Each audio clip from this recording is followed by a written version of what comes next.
Bonjour les moches, bonjour les fauchés. Aujourd'hui, je vais répondre à la question comment on fait pour se loger, pour trouver un loyer quand on est au chômage, quand on n'a pas de travail, parce que souvent, pour pouvoir prétendre à un logement, il faut avoir un CDI. Bien moi, en faisant des recherches, j'ai pu trouver des solutions.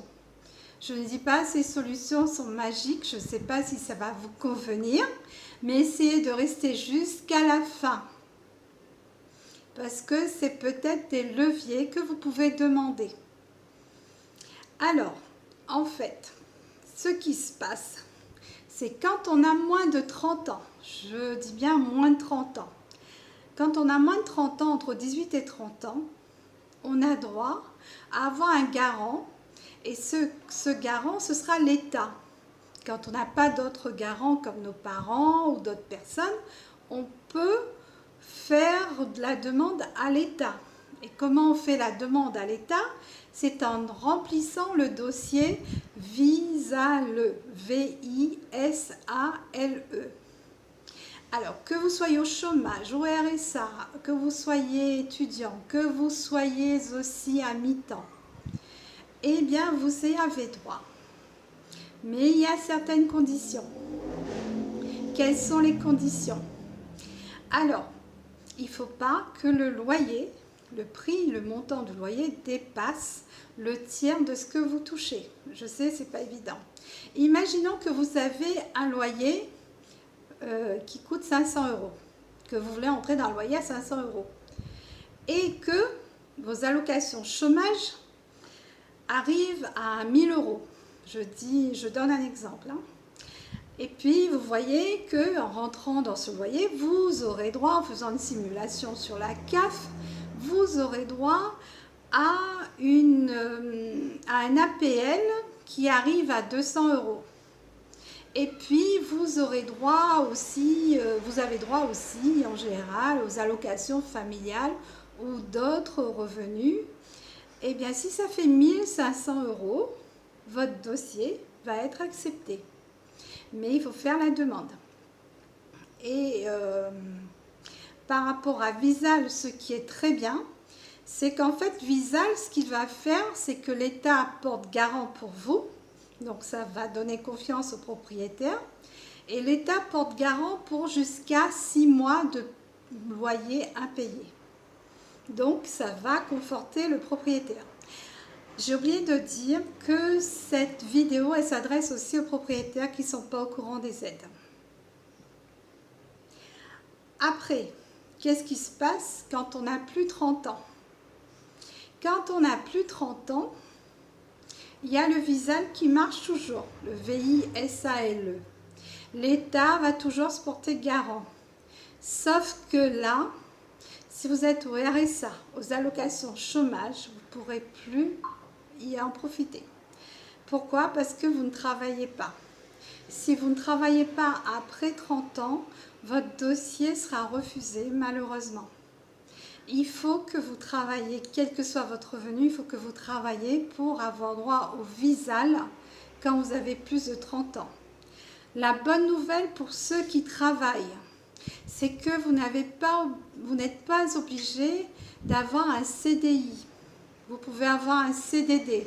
Vous pouvez avoir un contrat intérim, vous y avez droit. Alors, je vous invite à demander. On ne sait jamais. Vous allez peut-être que votre dossier va passer. Moi, je ne vous dis pas que ça va passer obligatoirement, mais d'après ce que j'ai vu, le dossier sera accepté si vous travaillez, même si vous êtes en intérim ou en CDD. Alors, en profitez. De toute façon, tout ce qu'on pourra vous dire, c'est non. Alors, demandez. Après, qu'est-ce qui se passe si, après 30 ans, vous êtes aux allocations chômage, vous êtes au RSA, vous êtes peut-être retraité, vous pouvez toucher l'AAH, c'est-à-dire pour les handicapés, vous avez un petit revenu et vous n'avez pas de garant, eh bien, il faudra faire malheureusement, il faudra demander de l'aide, enfin, demander de l'aide. Demander aux sociétés privées.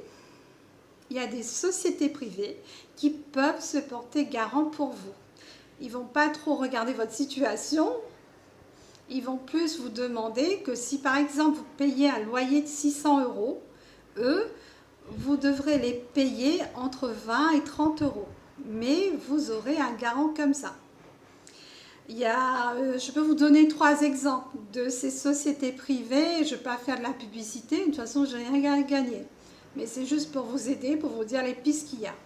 Alors, il y en a une qui s'appelle Garantme, comme ça se prononce, Garantme. Il y a Uncle, j'espère que je prononce bien. Et il y a cautionneur. Enfin bon, vous chercherez, vous trouverez. Il y a un petit souci, c'est pour ceux qui habitent dans les DOM. Comme vous le savez, ou vous ne le savez peut-être pas, j'habite à La Réunion. Je ne sais pas si ces sociétés privées, elles sont dans les DOM, comme La Réunion, comme les Antilles, j'en suis pas sûre. Et le propriétaire, si celui qui porte garant, il n'est pas dans le département, sera plus dur à le convaincre. Et c'est normal aussi, parce que c'est un bien. Maintenant, après, qu'est-ce qu'il y a d'autre aussi comme aide? Donc, Visal, ça peut vous aider. Il y a les Visal, comme je disais, plus les sociétés privées qui peuvent vous aider à porter garant, à devenir garant pour votre logement, même si vous ne travaillez pas. Maintenant, comment faire? Parce que vous voulez entrer dans un logement. Vous savez que vous pourrez payer le 2e, 3e mois, 4e mois, il n'y a pas de souci. Mais vous n'avez pas l'argent pour la caution. Vous n'avez pas l'argent pour le premier loyer. Ça arrive aussi. Et bien là, on va faire appel à une autre forme d'aide. C'est le Fonds de solidarité logement. Ça s'appelle le FSL.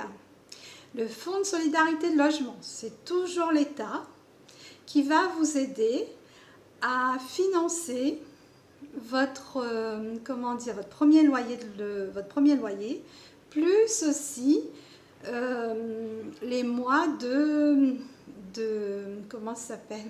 garantie.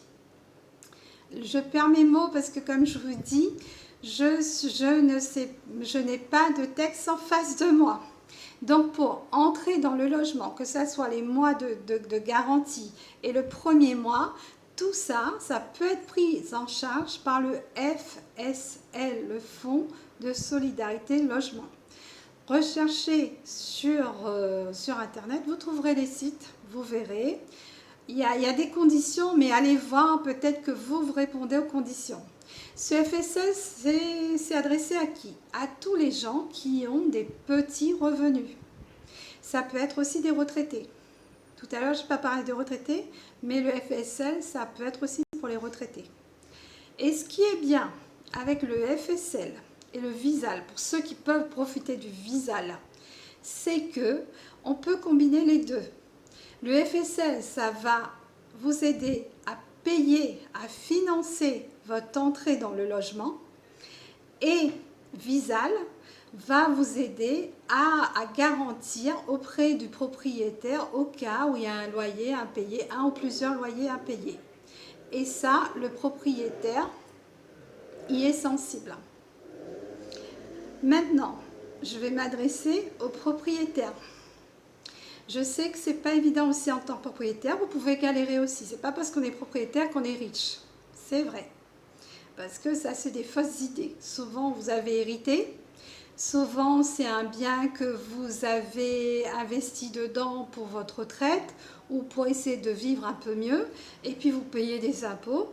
Et vous ne voulez pas mettre n'importe qui dedans parce que vous voulez en retirer quelque chose. Eh bien, dites-vous bien que ce n'est pas parce que une personne n'a pas trop d'argent sur son compte en banque qu'elle ne pourra pas vous payer. Parce que maintenant, avec ces aides, si elle vient avec un dossier comme ça, il n'y a pas de souci, vous serez payé.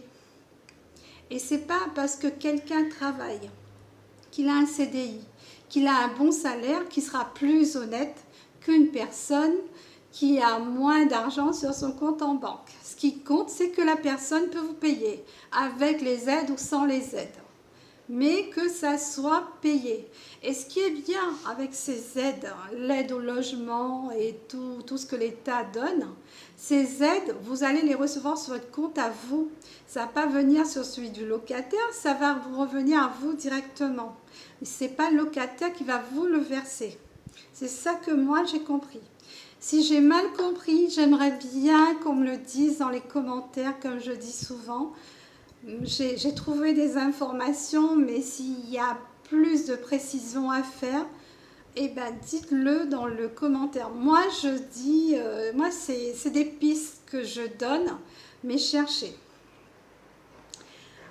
Donc, vous voyez, en tant que propriétaire, vous pouvez prendre quelqu'un qui est au chômage ou qui a un petit revenu parce que vous serez quand même payé. Et comme je disais aussi, pour le compte Visal, l'État, si la personne ne paye pas pendant 6 mois, l'État va vous payer.